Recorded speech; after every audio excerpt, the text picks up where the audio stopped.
வணக்கம் நண்பர்களே. Aditi agro forms YouTube சேனலுக்கு உங்களை அன்புடன் வரவேற்கிறேன். இன்றைக்கி நம்ம எதை பற்றி பார்க்க போகிறோம்னாங்க, இந்த மாடுகளில் இருக்கக்கூடிய உண்ணிகளுங்க.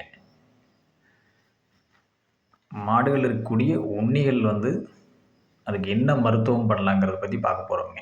நீங்கள் பார்த்தீங்கனாலே தெரியும், இதில் பாருங்கள் எவ்வளோ உண்ணின்னு. நான் கவனிக்காம விட்டேனுங்க, ஒரு 4-5 நாள் கவனிக்காமல் விட்டேன். திருப்பி பார்க்கும்போது தான் ஃபுல்லாக நிறைய இருக்குதுங்க. அளவே இல்லைங்க. அந்த அளவுக்கு சின்ன சின்னதாக நிறைய இருக்குங்க. நீங்கள் பார்த்தீங்கனாலே தெரியுங்க, பாருங்கள் எப்படி பிடிச்சிருக்குதுன்னு காதுகிட்டலாம். எப்போதும் மாடுகள் பார்த்திங்கன்னா காதுகள் பக்கத்தில் இருக்கக்கூடிய தாடைகள், அப்புறம் பின்னாடி முதுகு, கால் பகுதி, காலுக்கு உடம்புக்கு மடியில் இந்த சப்பை பகுதின்னு சொல்லுவாங்க. சப்பை மடியில் இருக்கக்கூடிய சப்பப்பகுதி, அந்த இதில் அதிகமான உண்ணிகள் இருக்குங்க. இப்போ அதுக்கு என்ன பண்ணான்னு கேட்டிங்கன்னா, இந்த மாதிரி ஒரு ஸ்ப்ரேயர் ஒன்று வச்சுக்கோங்க. இல்லை ஸ்ப்ரேயர் இல்லைன்னா நீங்கள் தண்ணியும் கூட ஊற்றி கூட நீங்கள் கழுவி விடலாங்க மாட்டுகளை. நான் ஸ்ப்ரேயர் இருக்கிறதுனால நான் சின்ன ஸ்ப்ரேயர் 2 லிட்டர் ஸ்ப்ரேயர் இருந்தது. இதில் தண்ணி பிடிச்சிட்டிங்க, அதை பூரா ஸ்ப்ரே பண்ணணுங்க. ஃபஸ்ட்டு மாடு ஃபுல்லாமே ஸ்ப்ரே பண்ணுறதுங்க. அதாவது மாடுங்களெல்லாம் நலையிற மாதிரிங்க. அப்போ தான் பார்த்திங்கன்னா மருந்து நல்லா வேலை செய்யுங்க. இல்லைன்னா ஃபுல்லாக உடம்பு ஏகலம் அந்த மருந்து பரவாதுங்க. அதுக்காக பார்த்திங்கன்னா என்கிட்ட ஸ்ப்ரே இருக்கிறனால ஸ்ப்ரேயர் அடிக்கிறேங்க. இப்போ நீங்கள் பார்த்தீங்கன்னா, நீங்கள் இல்லைனா வெறும் தண்ணியும் கூட கழுவி விடலாங்க. இதில் மருந்தெல்லாம் எதுவும் இல்லைங்க. இப்போ நான் வெறும் தண்ணி மட்டும் தான் அடிச்சிட்ருக்கேன். வெறும் தண்ணியை இந்த மாதிரி அந்த உண்ணிகள் அதிகமாக இருக்கக்கூடிய ஏரியா ஃபுல்லாக நல்லா நலையிற மாதிரி நீங்கள் எப்போதுமே நல்லா நலையிற மாதிரி நீங்கள் அடிச்சு விடணும். இல்லை நீங்கள் கழுவி கூட விடலாங்க, தண்ணி ஊற்றி கூட. நீங்கள் இது 2 லிட்டர் ஸ்ப்ரேங்க. இதுக்கு ஸ்ப்ரேயருங்க. இதுக்கு பார்த்திங்கன்னா அப்படி கையிலேயே பம்ப் பண்ணி விட்டு அடிக்கிற மாதிரி இருக்குங்க. இது நல்ல யூஸாக இருக்குங்க. கண்டிப்பாக பண்ணையாளர்கள் எல்லாமே இந்த மாதிரி ஒரு ஸ்ப்ரே வச்சுக்கிறது நல்லதுங்க. தேவைப்படும் போது மருந்துகளுக்கு பார்த்தா நீங்கள் மருந்து அடிக்கிறதுக்கு பயன்படுத்தலாங்க. கட்டித்தாரைக்கு அளவாக அடிக்கிறதுக்கு பயன்படுத்தலாங்க. கம்மியான அளவு மருந்து ஊற்றி. இது நல்ல தேவையான ஒன்று தான் எனக்கு, தப்பு இல்லைங்க. இது வாங்கும்போது கூட யோசனை பண்ணி வாங்கினேன். ஆனால் வாங்கினதுக்கப்புறம் நல்ல யூஸுங்க. இந்த மாதிரி ஃபுல்லாக அடிச்சு விட்டுங்க. மாட்டோட சென்டர் பகுதிங்க, மேல் முதுகு பகுதி ஃபுல்லாமே நல்லா அடிச்சு விடணுங்க. நீங்கள் தண்ணியும் கூட ஊற்றி நல்லா கழுவியும் கூட விடலாங்க. அது உங்களோட சௌகரியத்தை பொறுத்துங்க. பார்த்திங்கன்னா மாடு பார்த்திங்கன்னா நல்லாவே நனைஞ்சிடுச்சுங்க. அதாவது நல்லா மேலேருந்து பார்த்திங்கன்னா கீழே அந்த சைடு பூரா பார்த்திங்கன்னா நல்லாவே நனைஞ்சிடுச்சுங்க. அப்படி உங்கள் வீட்டில் இருக்கக்கூடிய எத்தனை மாடு இருந்தாலும் நீங்கள் அத்தனை மாடுகளுக்குமே நல்லா இந்த மாதிரி ஒரு டைம் நல்லா நனைச்சி விட்டுட்டு, அதுக்கப்புறம் தான் நான் உங்களுக்கு சொல்லக்கூடிய மருந்தை பார்த்திங்கன்னா மாடுகளுக்கு மேலே நீங்கள் அப்ளை பண்ணுங்க. பண்ணையில் இருக்கக்கூடிய எல்லா மாட்டுகளுக்குமே உண்ணி தானே. ஒரு மாட்டுக்கு வந்தாலே எல்லாத்துக்கும் வந்துடுங்க. பார்த்திங்கனாலே ஃபுல்லாக இருக்குது பாருங்கள். இதுலேயுமே இருக்குதுங்க. ஆரம்பம் பார்த்திங்கன்னா இதில் தான் நான் பார்த்தேனுங்க. அதுக்கப்புறம் தான் அந்த மாட்டுகளையே பார்த்தேன். இந்த மாடுலேயுமே நீங்கள் இதே மாதிரி எல்லா மாட்டுலேயுமே நீங்கள் நனைச்சி விடணுங்க. ஃபஸ்ட்டு நனைச்சி விட்டால் மட்டும்தான் அந்த மருந்து ஃபுல்லாமே உங்களுக்கு நல்லா வேலை செய்யுங்க. நான் என்னோடய வீடியோ எல்லாத்துலேயுமே நான் சொல்லிட்டு இருக்கிறேங்க. நான் என்னோடய பண்ணையில் என்ன பண்ணுறேனோ அதை மட்டும்தான் உங்களுக்கு கூட நான் பகிர்ந்துக்குவேன். நான் என்னோடய மாடுகளுக்கு நான் என்ன முறையான வைத்தியமோ இல்லை தீவன மேலாண்மையோ எதுவாக இருந்தாலும் நான் என்ன பண்ணுறேனோ அதை மட்டும்தான் உங்கள் கூட பகிர்ந்துட்டு இருக்கிறேனுங்க.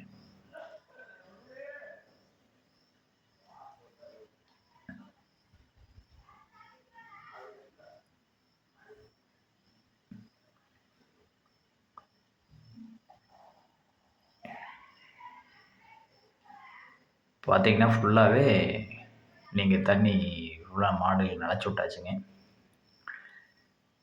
நனைச்சி விட்டதுக்கப்புறம் பார்த்திங்கன்னா நான் இப்போது உங்களுக்கு மருந்து காமிக்க போகிறேன். நீங்கள் அந்த மருந்தை எப்படி நீங்கள் பயன்படுத்தணுங்கிறத உங்களுக்கு செய்முறையாகவே காமிக்கிற பாருங்கள். இதனால் எந்த பாதிப்பும் இல்லை. நான் நீண்ட நாளாக இதை தான் பயன்படுத்திட்டு இருக்கிறேங்க. இல்லைன்னா நான் மருந்து ஒரு தண்ணியில் தனியாக கலக்கி அதை மேலே ஊற கழுவி, அது ரொம்ப சிரமமான விஷயங்க. அதுக்கு ரொம்ப வேலைங்க. இல்லை மருந்தையுமே ஃபுல்லாகவே நீங்கள் மாட்டுகளுக்கு அடிச்சு விட்டாலுமே இது ரொம்ப ஆபத்தான வேலைங்க. அதனால் இந்த மாதிரி பச்சை தண்ணியை நீங்கள் இந்த மாதிரி மாடுகளுக்கு ஃபஸ்ட்டு நனைச்சி விட்டுக்குங்க.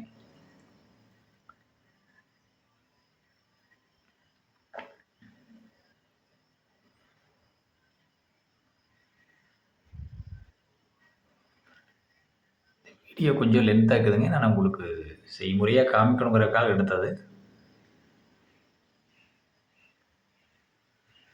நான் மருந்து கம்மியாக இருக்கிறனால இந்த மாட்டிலுக்கு நான் நினைக்கலிங்க. மறுபடியும் இன்னொரு டைம் பண்ணிக்கலான்னு சொல்லி நான் மருந்து வாங்கிட்டு வந்துட்டு பண்ணிக்கலான்ட்டு நினைக்கல. இந்த 2 மாடுகளுக்கு மட்டும் நினச்சி விட்டுருக்குறேங்க. இப்போ நான் உங்களுக்கு அந்த மருந்தை காமிக்கிறேன் பாருங்கள்.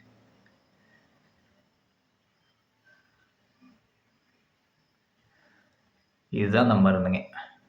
நல்லா பார்த்துக்குங்க. ஃப்ளூமெத்ரின் 1% வருங்க. PORON. இது எப்படிங்கன்னு பார்த்தீங்கன்னா, ஓப்பன் பண்ணி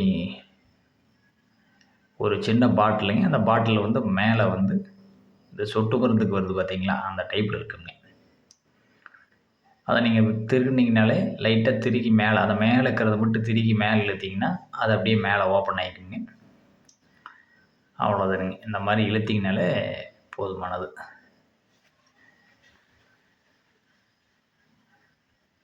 அந்த மாதிரி மேலே இருக்கிறது லைட்டாக இழுத்தீங்கனாலே மேலே கொஞ்சம் மேலே வந்துடுங்க. மேலே வந்துட்டால் அந்த முன்னாடி இருக்கிறக்கூடிய அந்த வழியில் வந்து சுட்டு சுட்டாக அது மருந்து வருங்க. இது எப்படி பார்த்தீங்கன்னா, பின்னால் வால் பகுதியில் இருந்துங்க, அந்த நடுமுதுகில் வால் பகுதியிலிருந்து சொட்டு சொட்டாக தலை வரைக்கும் கொடுக்கணுங்க. வாய்க்கிட்ட கொடுத்துடக்கூடாது. கொம்பு வரைக்கும் பார்த்தீங்கன்னா இந்த மாதிரி சொட்டாக கொடுக்கணுங்க. கொம்பு இடத்துல நெத்தியில் மேல் பகுதி கொம்புலேருந்து பார்த்தீங்கன்னா பின்னால் வால் பகுதி வரைக்கும் சொட்டாக கொடுக்கணுங்க. அப்புறம் அது போக இடையில அப்படியே ஒரு சொட்டு கொடுக்கலாங்க. அந்த உணிகளை இருக்கிற அதிகத்தை பொறுத்து ஒவ்வொரு சொட்டு அளவாக பாருங்கள். எனக்கு அந்த கழுத்தோட 2 பகுதியில் அதிகமாக இருக்குது உனி. அங்கே கொஞ்சம் நிறைய பேர் ஒவ்வொரு சொட்டு கொடுக்குற அந்த காது பகுதி அவ்வளோதானுங்க முடிஞ்சு. அந்த வால் பகுதியிலையும் ஒரு சொட்டுங்க மருந்தே அவ்வளோதானுங்க. இதுக்கு மேலே நம்ம ஒன்றும் பண்ண வேண்டியதில்லை. அதை அப்படியே அந்த ஈரமாக்குற நம்ம ஈரமாக எதுக்காக கழுவி விட்டுருக்குறோம்னா அந்த ஈரத்துக்கு அந்த மருந்து ஃபுல்லாமே உடம்பு ஃபுல்லாக பரவிடுங்க. கொஞ்சம் நேரத்துலேயே உங்களுக்கு அப்படியே பரவுங்க. இந்த மாட்டுக்குங்க இதே போல் தான் பார்த்துக்குங்க. அந்த மேல் பகுதி இந்த கொம்பு பகுதியிலிருந்து அந்த மேலே நடுமுதுகு அந்த லைனில் அப்படியே சொட்டாக வந்துங்க வால் வரைக்கும் கொடுக்குறோங்க. வால் வரைக்கும் கொடுத்துட்டு அப்புறம் இடையில இந்த சைடு அந்த சைடு அங்கங்கே ஒரு சொட்டு.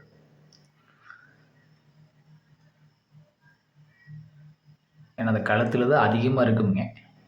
ஏன்னா மாடுகள் கழுத்தை நக்க முடியாது, அதனால் பயப்பட வேண்டியதில்லை. இப்போ நீங்கள் 2 சொட்டு எச்சாவே கொடுக்கலாமுங்க.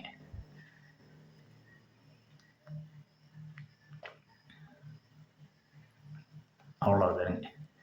இந்த மாதிரி கொடுக்கும்போது என்ன ஆகுங்கன்னா அப்படியே உடம்பு ஃபுல்லாக பரவிடுங்க. அந்த ஈரத்துக்கு உடம்பு ஃபுல்லாக மருந்து பரவி அந்த உண்ணிகள் வந்து அப்படியே அந்த மாட்டுகள் மேலேயே சேர்ந்துடுங்க. இது ஒரு 4 நாள் கேப்பில் ஒரு 2 டைம் கொடுத்ததுன்னா சுத்தமாக உணி இருக்காதுங்க. எல்லா உணியும் போயிடுங்க. இது கமர்ஷியலாக நம்ம பிஸ்னஸ் பண்ணுறவங்க பார்த்திங்கன்னா நிறையா மாடுகள் வச்சுருக்கிறவங்க தனியாக அதுக்குன்னு வேறு வைத்தியங்கள் பண்ணிகிட்டு இருக்க முடியாதுங்க. மருந்து பரவுது பார்த்திங்களா, இந்த மாதிரி பரவுங்க. பரவி உண்ணிகள் சுத்தமாகவே அழிஞ்சிருங்க. நாளைக்கு கீழே கட்டித்தரைக்கு வந்து தளத்துக்கு என்ன மருந்து அடிக்கிறது இன்னொரு வீடியோவில் போடுறேங்க. நன்றி நண்பர்களே.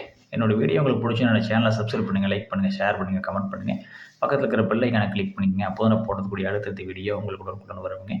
நல்ல தகவல் இருந்தால் நீங்கள் பயனடைஞ்சிக்கலாமுங்க. உங்களுடைய தகவல்களும் எங்களோட பகிர்ந்துக்கலாமுங்க. நன்றி நண்பர்களே. வாழ்க வளமுடன்.